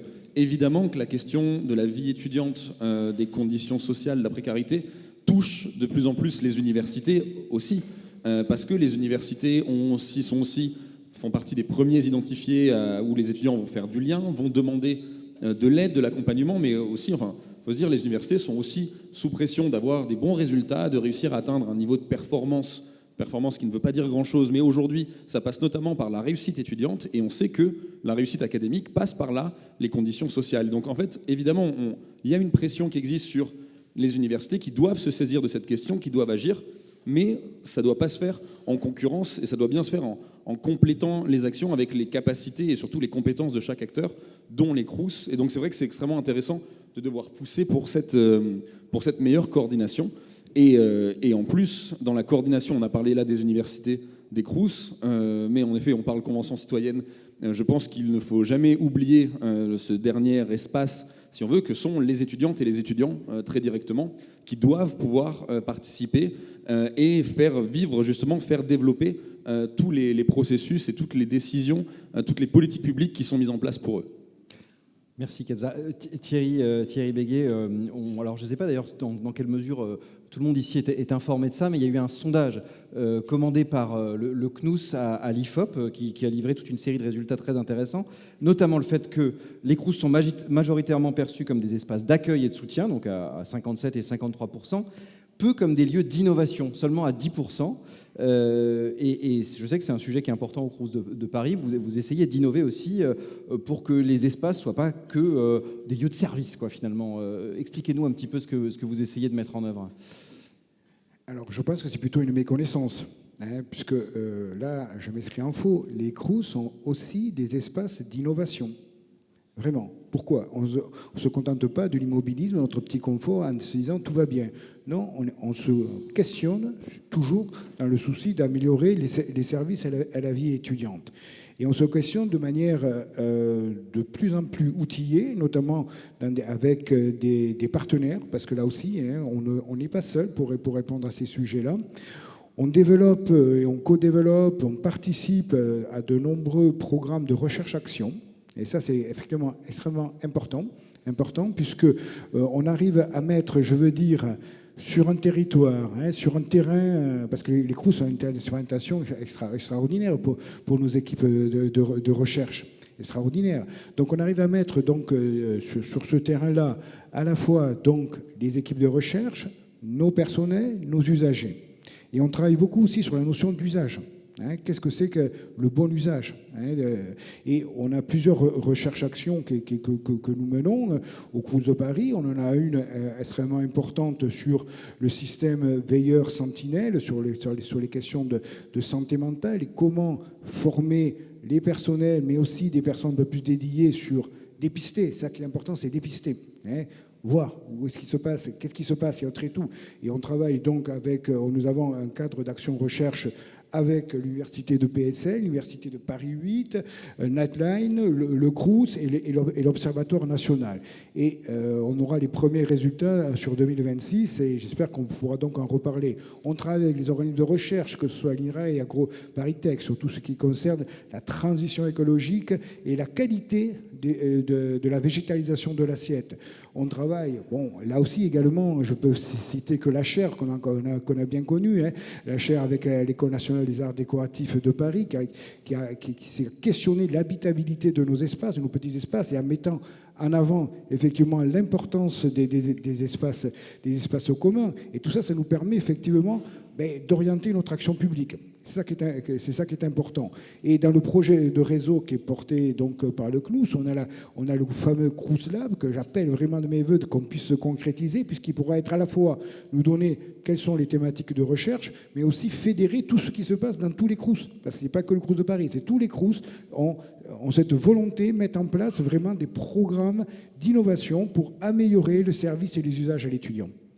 Merci.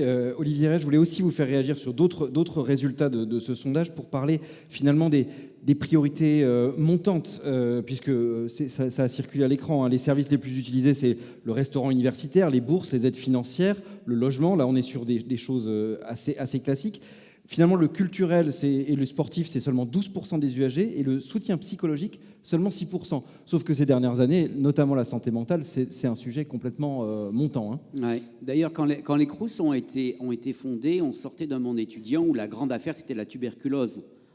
Notamment dans les années 30-40, les associations étudiantes, les efforts de l'UNEF portaient sur création de centres pour héberger les étudiants touchés par la tuberculose. Il y avait des établissements partout sur le territoire. Je dirais, comparaison de vos paraisons, mais que c'est vrai que moi j'ai été très surpris à l'Observatoire de la vie étudiante. Avant même la crise sanitaire, on a vu monter régulièrement, mais de façon très fortement, cette question de la santé mentale, des difficultés de santé mentale des étudiants. La crise sanitaire, je dirais, l'a révélé, mais ça a commencé à monter avant et ça continue. Donc je pense qu'effectivement, la fragilité psychologique d'une grande part des étudiants, peut-être du reste de la population, mais je ne suis pas compétent pour le reste de la population, mais en tout cas est une donnée incontestable. Il y a un effort et une prise de conscience partout quand même dans le milieu universitaire.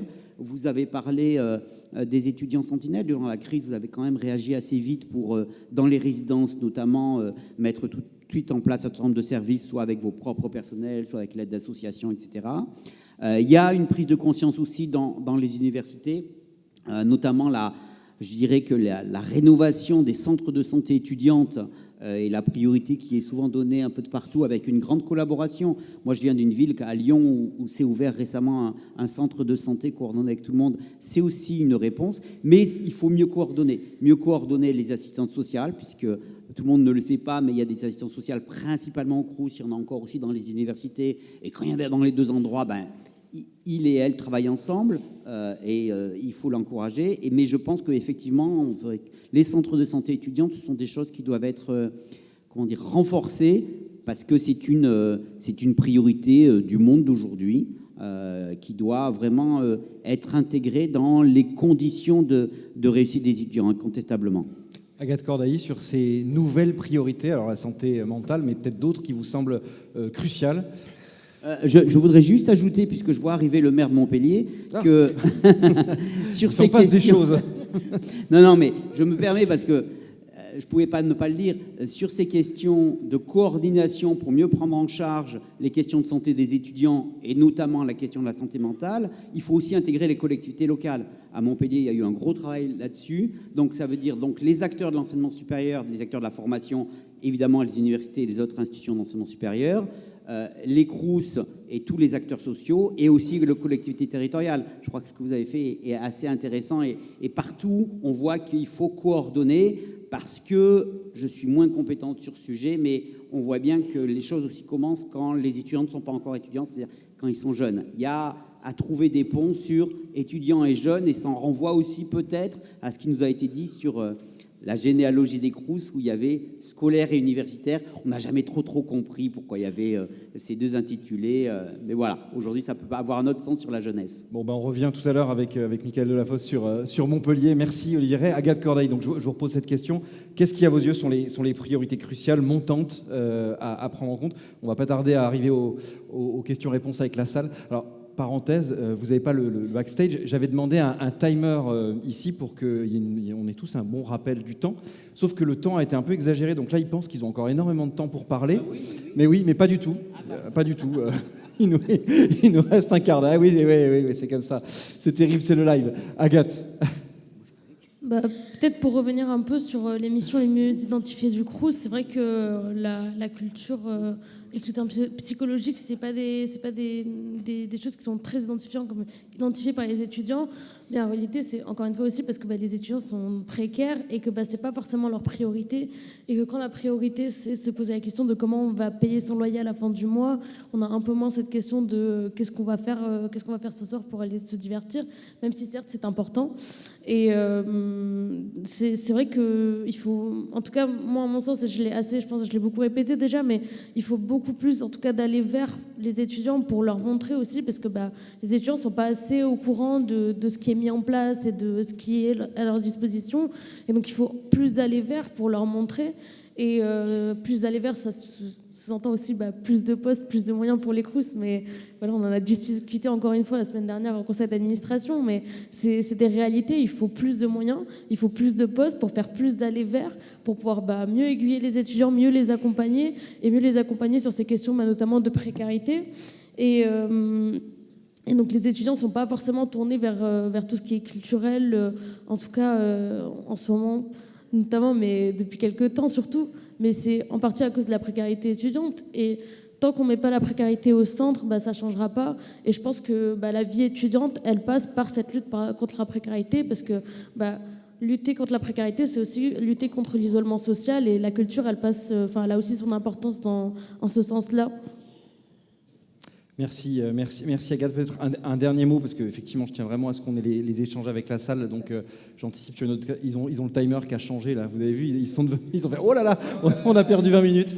On va ouvrir la question avec la salle, ça permettra de dire plein de choses. Mais je sais que ça vous tenait à cœur, Agathe, sur la place des étudiants, justement, dans la conception des politiques de vie étudiante. On sait que vous êtes attaché au Crous, à votre place dans la gouvernance, mais vous plaidez aussi pour aller peut-être plus loin dans l'inclusion des étudiants dans la prise de décision.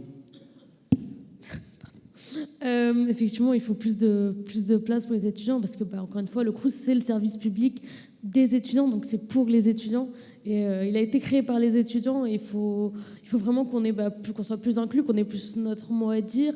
Mais encore une fois, à l'heure actuelle, on est par exemple 7 en conseil d'administration dans les Crous. 7, c'est pas franchement suffisant quand il y a 26 personnes qui siègent. C'est là où vous êtes les plus nombreux. Comment ? C'est là où vous êtes les plus nombreux par rapport aux autres institutions du SUP.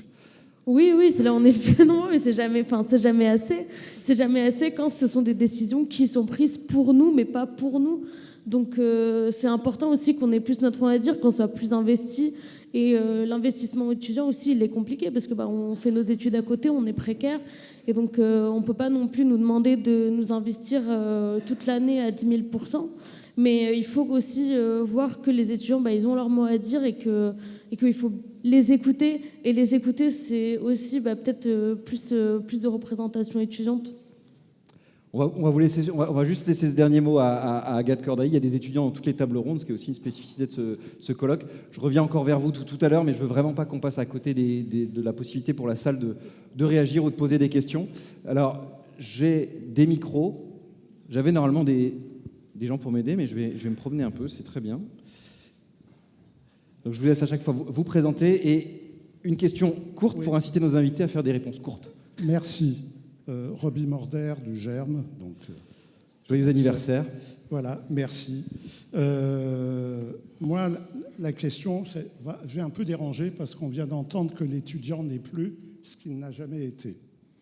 Du point de vue de la participation électorale au Crous, elle existe depuis 1972, enfin, début des années 70, je crois que c'est le décret de 70, mais bon.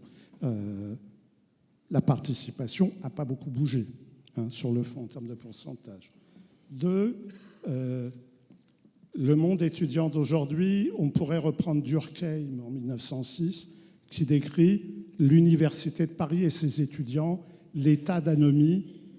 Ces étudiants ne doivent plus rester dans un état inorganique. Ils ont pour ça une association générale des étudiants de Paris, qui a été toujours la plus faible dans l'université de masse, qui était à l'époque l'Université de Paris, qui regroupe, enfin de masse relative, qui regroupait la moitié des étudiants de France.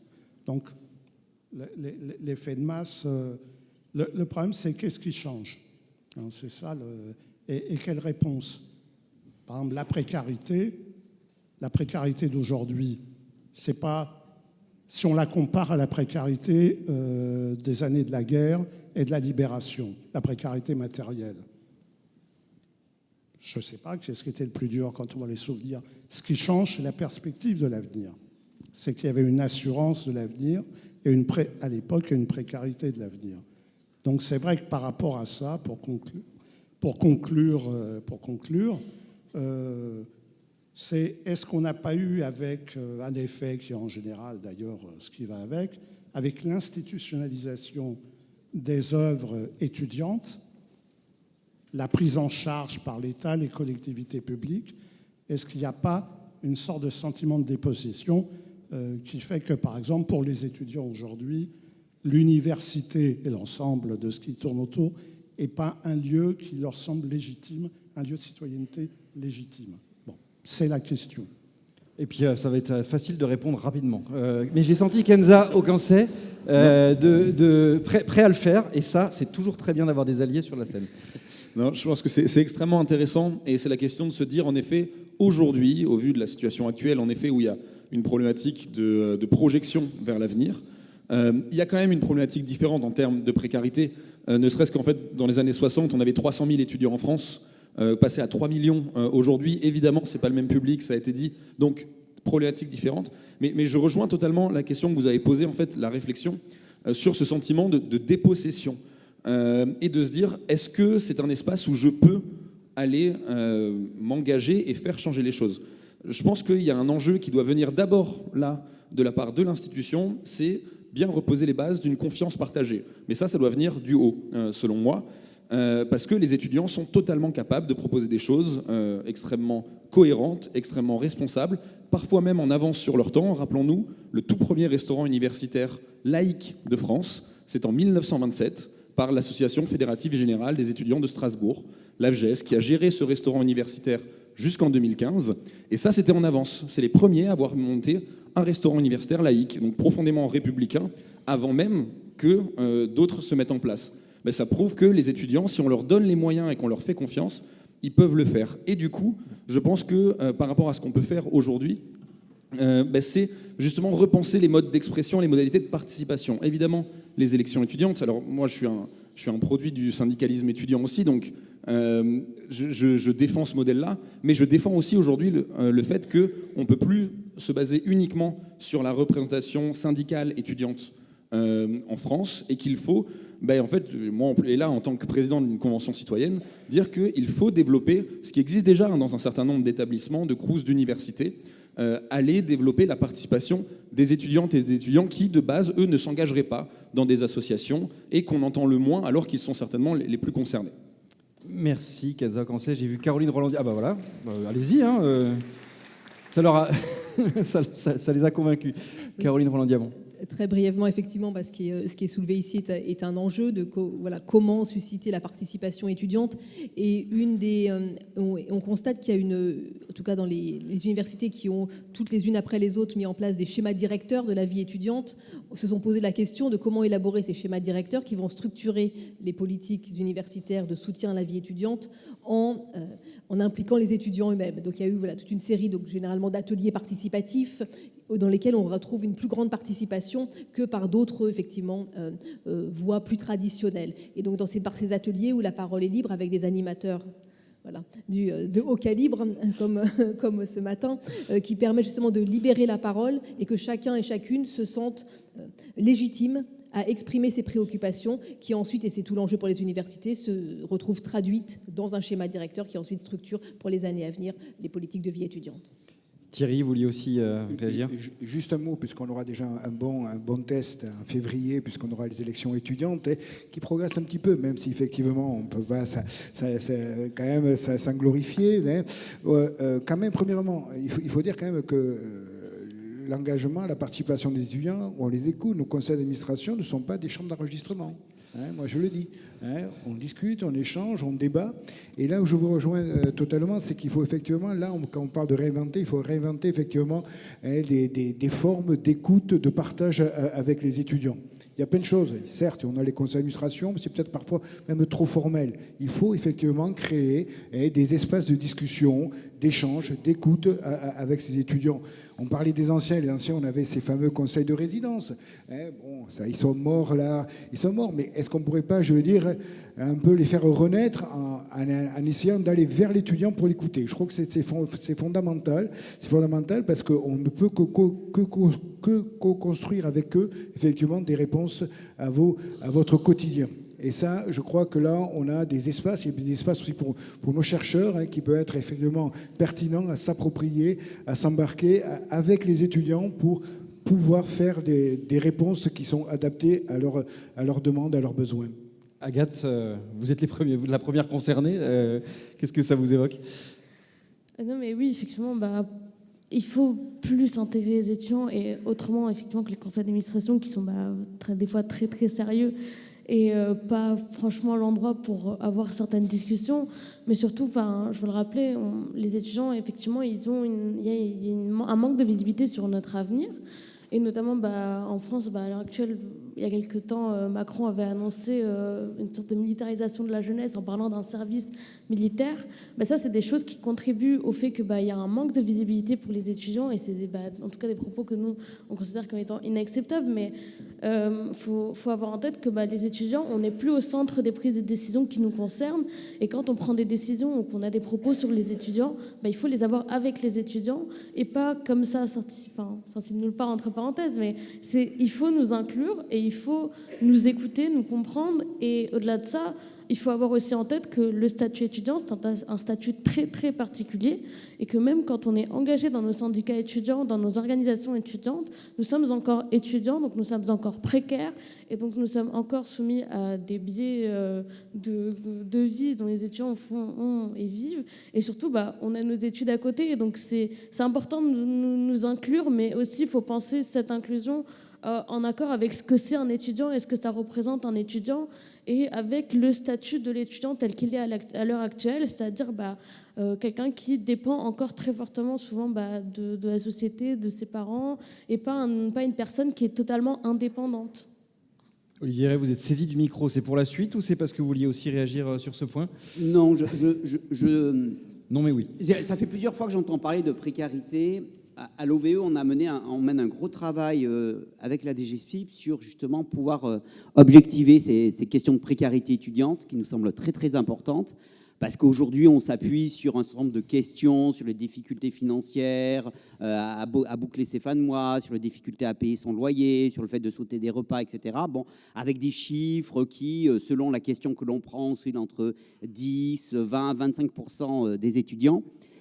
Mais je précise que c'est une partie des étudiants, la précarité. Il y a une partie des étudiants qui sont en situation de grande précarité ou de vulnérabilité. Et déjà, les chercheurs, on essaye de s'accorder sur les mots. Et que donc, cela nécessite une aide vraiment particulière, mais qu'il faut adapter à la réalité de ce qu'ils vivent, que ce n'est pas tous les étudiants, et que dire que tous les étudiants sont précaires, ce n'est pas aider ceux qui ont vraiment besoin d'être aidés. Il y a des étudiants qui sont dans des conditions, entre guillemets, normales ou ordinaires de vie. Il faut vraiment s'intéresser à ceux qui souffrent le plus et ne pas tout confondre. Ça me semble la première chose. Et deuxième chose qui me semble importante dans ce qui a été dit, c'est effectivement se projeter. Je trouve que dire que les étudiants ils doivent participer uniquement pour résoudre leurs problèmes de vie quotidienne, c'est important, mais c'est vrai, et je pense que vous avez raison de le dire, l'important est la projection dans l'avenir.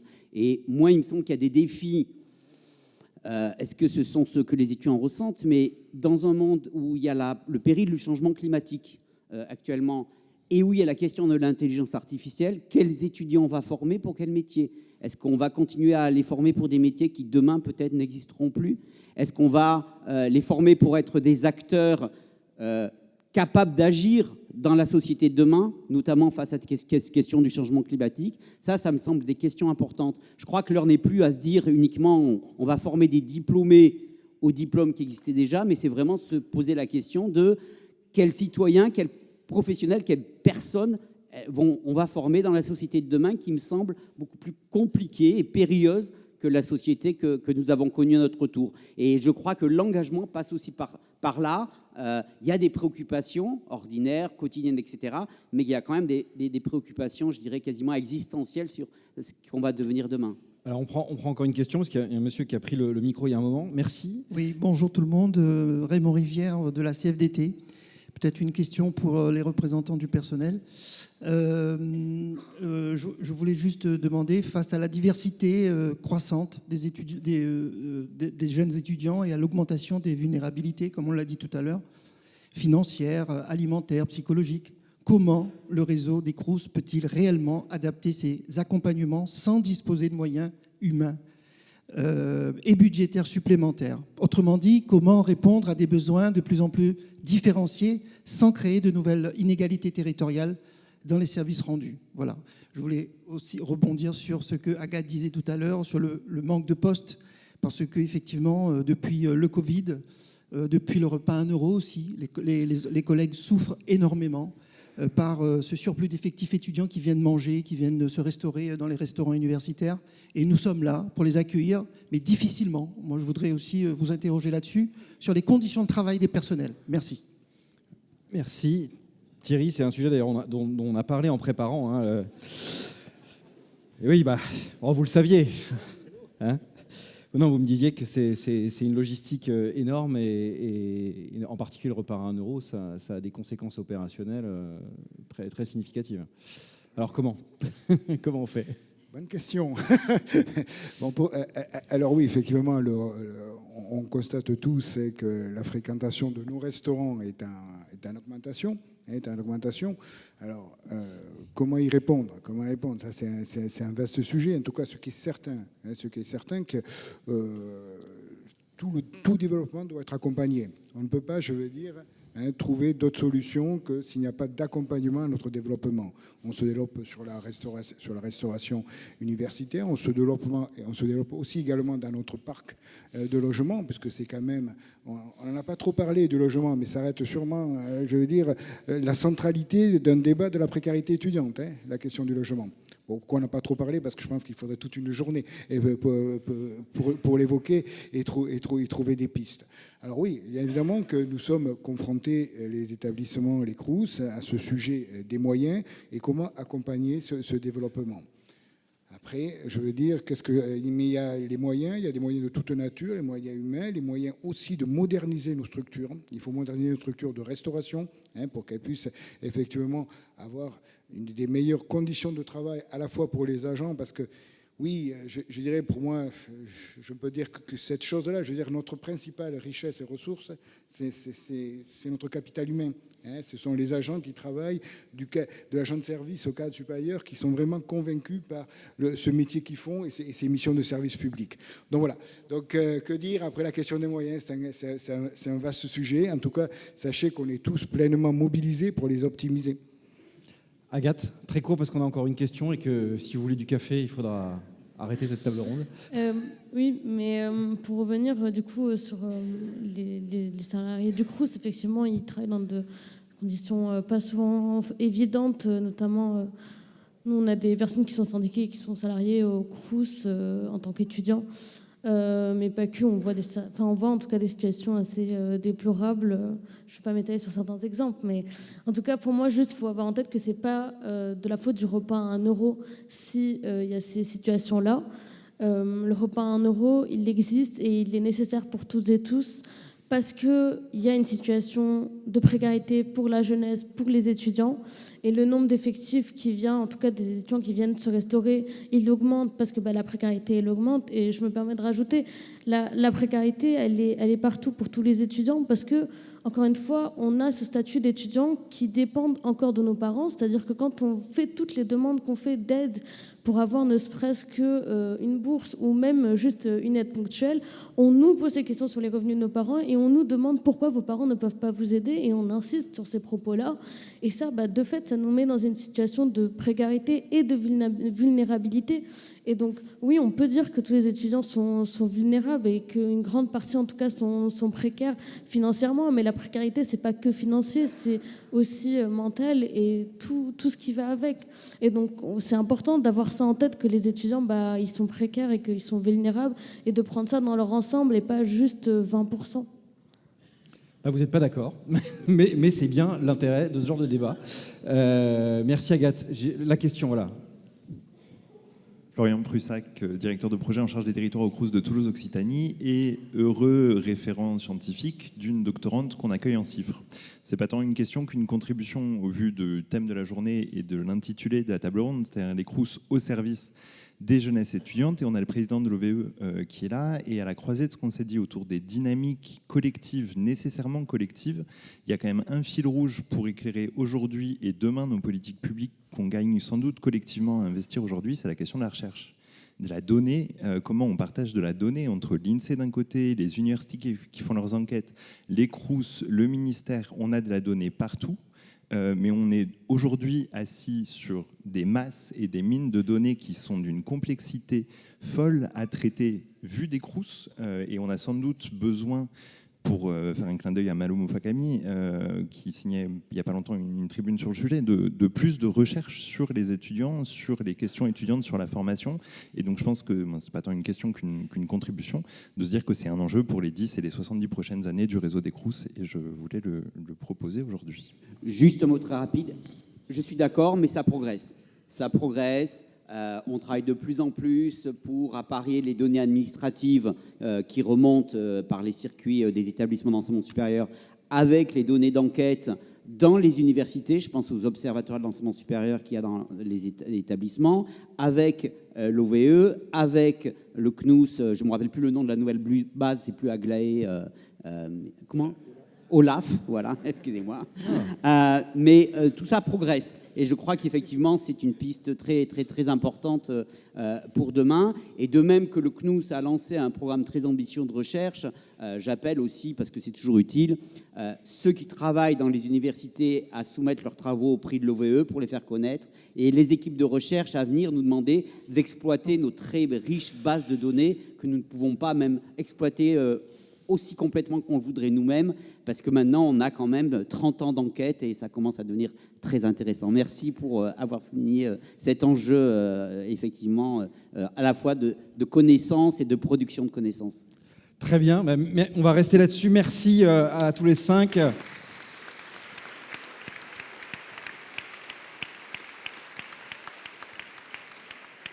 Un quart d'heure de break pour prendre un petit café dans le hall.